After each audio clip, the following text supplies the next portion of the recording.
In this lesson, we're going to address a problem with our road layout. Specifically, the road width on our boundary road, this one curving around the outside, is currently only half the intended width. It should match the full road width we see on the connecting cross segments. To fix this, we'll be using some utility nodes that are included in the source files. However, instead of importing them directly, we're going to rebuild them from scratch. There are a few things we need to handle first. If we take a look at the boundary curve, we should ideally only have control points at the corners where the direction of the curve actually changes. But when we inspect the curve using the spreadsheet, we notice it has 8 control points. This is because there are still leftover points from the original mesh where the vertices were located. This causes problems when we try to expand the boundary curve outward to adjust its width. These extra points distort the shape, creating an unwanted tenting effect in the middle sections. Obviously, this is not what we want. We need these lines to stay perfectly straight. So the first thing we need is a way to remove those unnecessary middle points. That's issue number 1. The second problem relates to curve normals. When we look at our curves and try to scale the outer one outward, part of the challenge lies in the orientation of the curve normal. If you're not sure what that means, the normal points outwards from the curve, while the tangent follows along the path of the curve. This direction matters when scaling. If the curve normal is pointing outward, that's fine. But if it's pointing in the other direction, we'll run into issues. This curve normal issue will also affect us later on when we start creating the sidewalks. I've set up a quick example to show how this can become a problem. Here I've placed an icosphere, and I'm using a curve sampling setup to position it. I'll connect my curves to the sample curve node, and then plug that into the join geometry node. Let's preview what's happening. We can see the icosphere is in place, and as I increase the factor value, the icosphere moves along the path defined by our curves. This all works fine for the inner curves. They're all oriented in the same direction, specifically anti-clockwise. But once we get to the boundary curve, things change. That curve runs clockwise, which means its tangent is reversed compared to the others. This mismatch in curve direction causes issues that we need to solve. So let's begin by creating the first utility node group. Collapse curve edges. I'll hold Shift and drag with the right mouse button to insert a reroute. Then press Ctrl-G to turn it into a node group. Pressing Tab exits the group, and I'll rename it to Collapse Curve Edges. Now let's go back inside the group. When building utility node groups like this, I always rename the input and output sockets, just to be clear about what type of data they should carry. In this case, we'll be inputting a curve and outputting a curve. Let's preview the setup.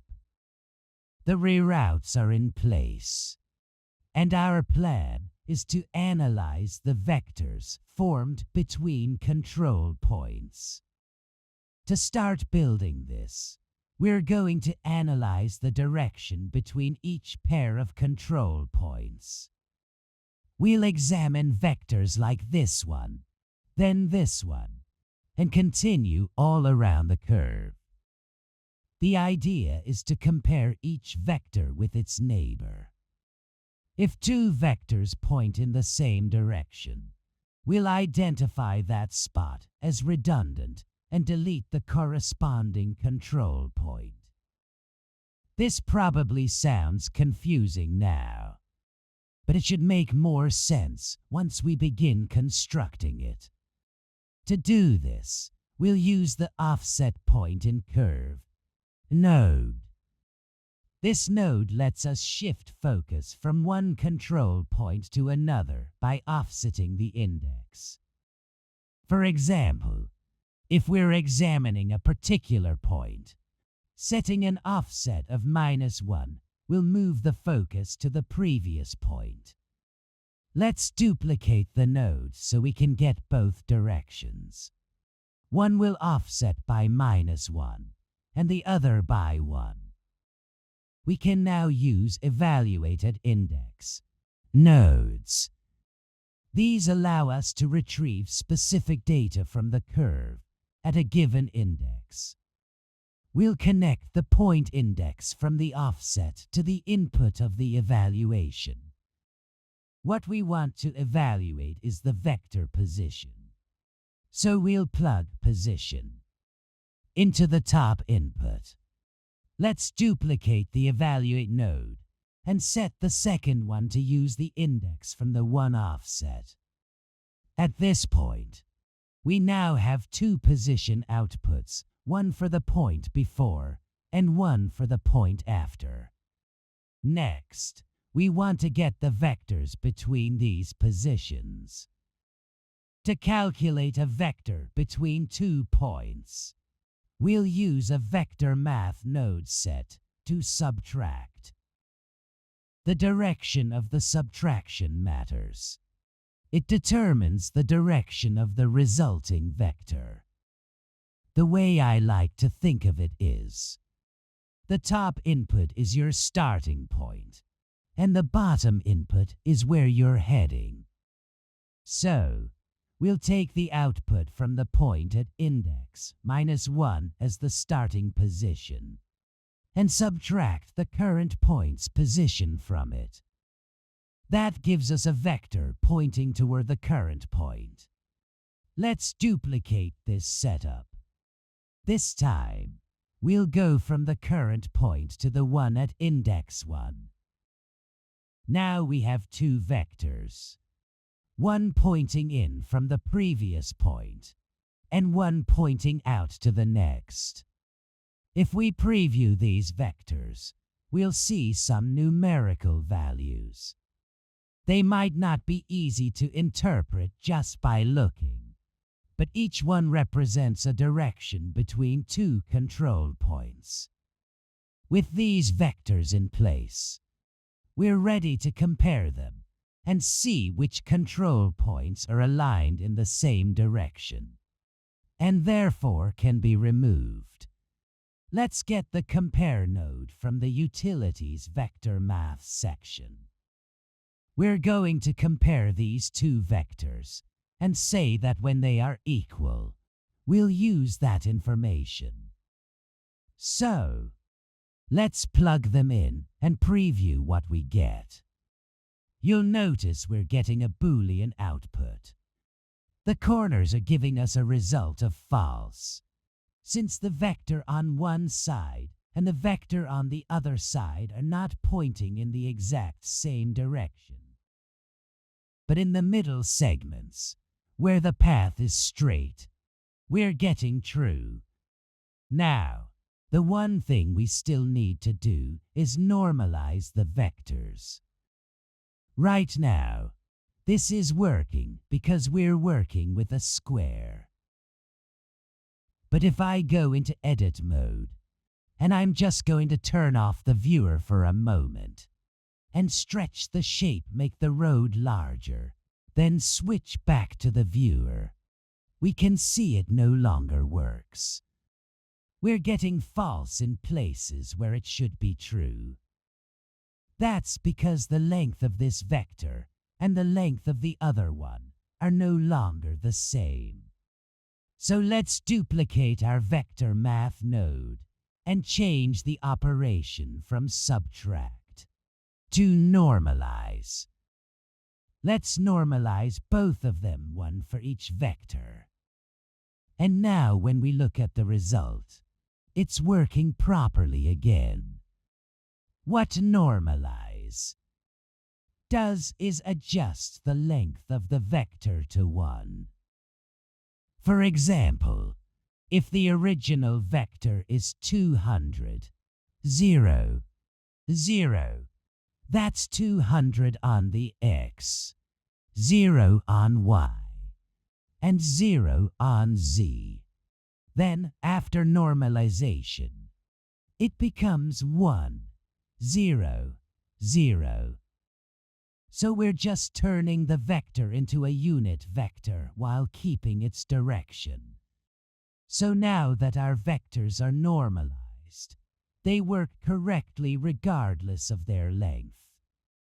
We can use the output of the compare node as a Boolean for a selection in the delete geometry node. Let's preview the result. Visually, there's no change. You won't see anything different in the viewport. But if we check the spreadsheet, there is a clear difference. Before, we had 8 control points, and now we have only 4. The next step is to handle the problem of inconsistent curve tangents. To fix this, we'll unify the tangents after we've combined all our curves together. Let's shift right drag to insert a reroute. Then press Ctrl-G to wrap this into a new node group. We'll remove the reroutes and name this group Unify Curve Tangents. Now let's go inside. The method we'll use involves converting curves to meshes so we can capture their mesh normals. After that, we'll convert the mesh back to a curve and compare those normals, similar to what we did earlier when checking vector direction. Why do we convert to a mesh first? It's because the curve normals at this point may be pointing outward, or they may be facing the wrong way. There's no guarantee. But when we convert a curve into a mesh, Blender forces the vertex normals to always point outward, never inward. That's why we're doing this. So let's bring in a curve to mesh node and convert the curve into a mesh. Now we'll add a capture attribute, a node. This works in a similar way to how we captured the road width attribute earlier in the project. It lets us store some data at this stage and use it later. But this time, it's not being saved permanently in the spreadsheet. It's just temporarily available in the node tree. We're going to capture the normal. Let's set that up. Once it's captured, we'll immediately convert the mesh back into a curve using the mesh to curve node. The cool thing is, even after converting it back to a curve, we still have access to the normal vector that we stored while it was a mesh. Now let's bring in a vector math node and switch it to dot product. I'm going to maximize the geometry node's editor for a moment and move the view so I can illustrate something. The dot product node takes 2 vectors as input and gives a single value as output. If the two vectors are pointing in the same direction, the result is 1. If they're at a 90-degree angle from each other, the result is 0. And if they point in completely opposite directions, the result will be -1. Any other angles between those extremes will return a value somewhere in the range between -1 and 1. So this is very useful for many different things. The dot product lets us determine the direction of faces, figure out if edges are pointing a certain way, or even decide where to place snow on mountain peaks. It has a lot of uses. In our case, we're going to use it to compare the mesh normal, which, remember, always points outward, with the curve normal. So let's connect the mesh normal to one input, and the curve normal to the other input of the dot product node. Let's switch the attribute domain from auto to spline, and preview what we get.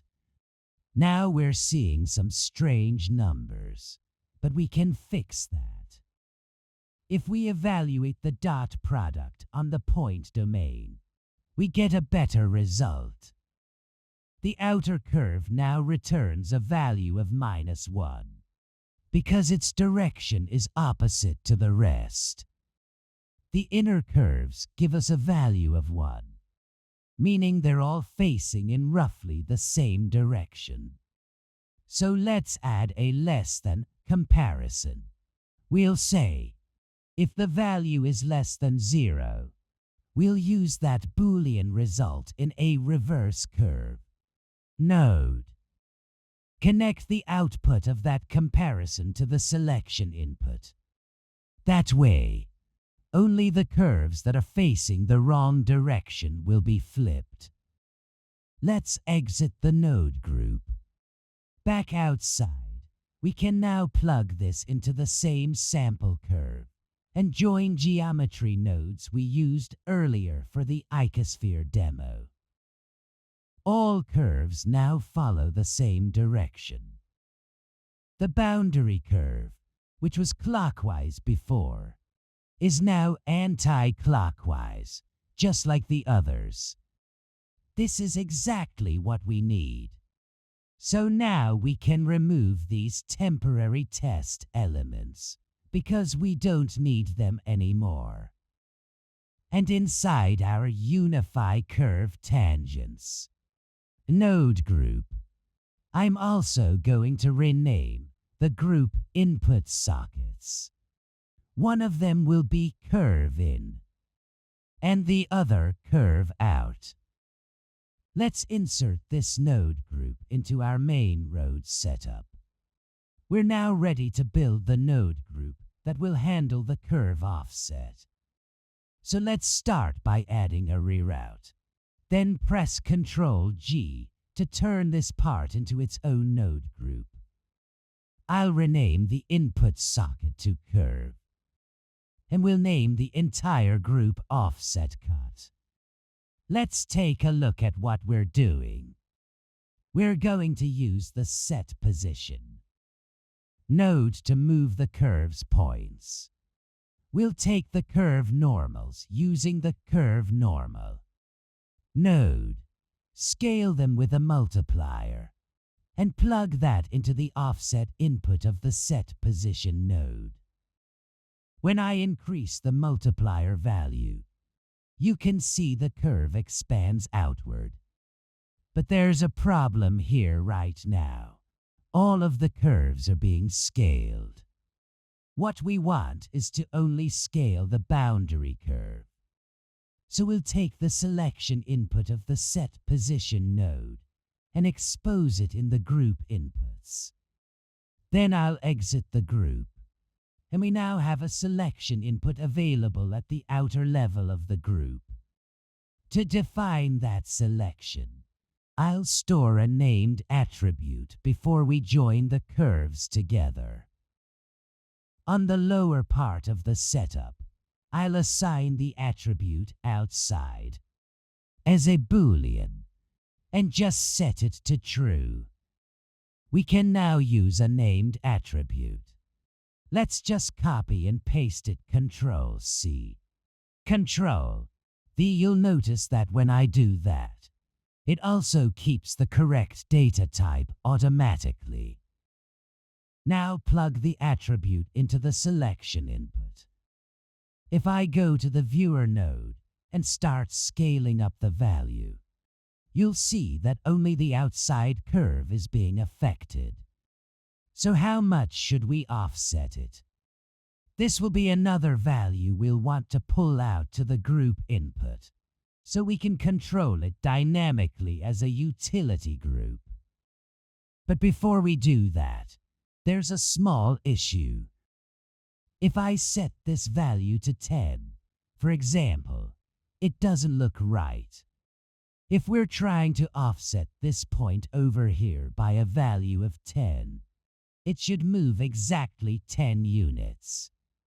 But visually, it doesn't, and that's because the offset is applied along the curve normal, which is diagonal.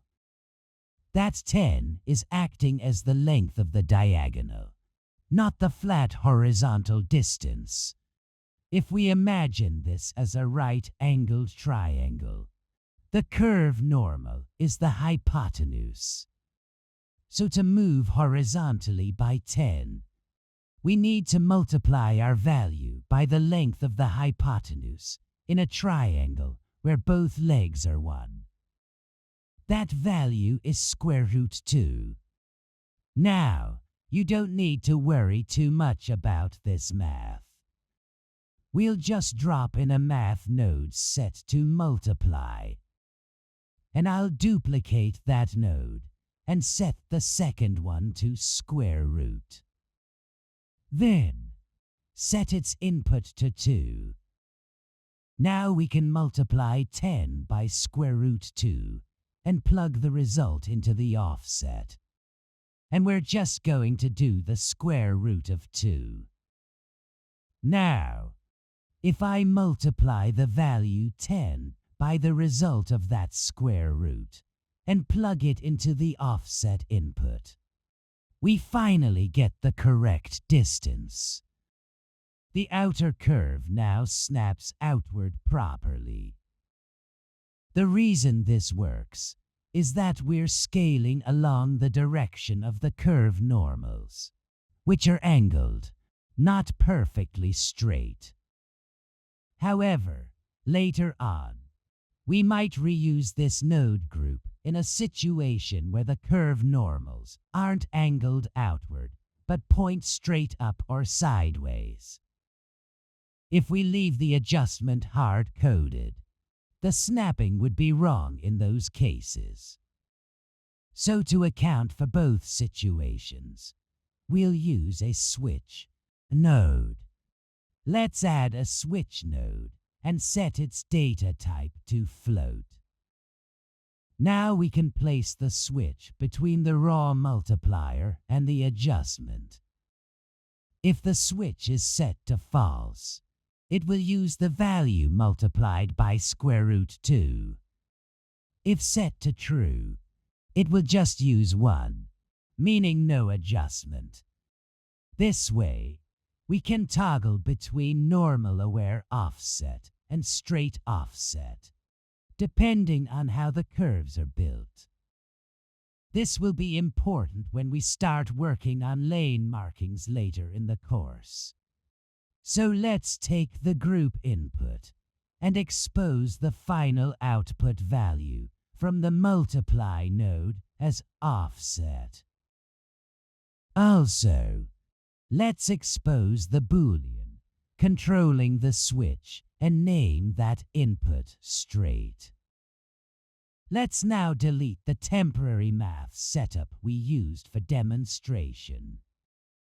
We're left with a clean node group that has 2 inputs.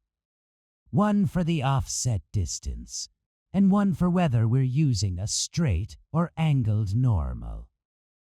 So how far do we want to offset this outer curve? It's going to be half the width of the road. To get that, let's duplicate the named attribute node and choose the attribute called road width. Then we'll drag from the attribute output into a math node set to multiply and set the second input to 0.5. That gives us half the road width. Let's plug this result into the offset input of our node group. At this point, we now have a curve offset by exactly half the road width, which gives us the correct total road width across the whole setup. So now all of the curves are offset correctly. The curve normals are unified, and the excess control points in the center are removed. This cleans up the curve layout completely and prepares everything for the next step. In the following lesson, we'll begin working on sidewalks and pavers, and we'll use this setup as the base for placing those elements along the edges.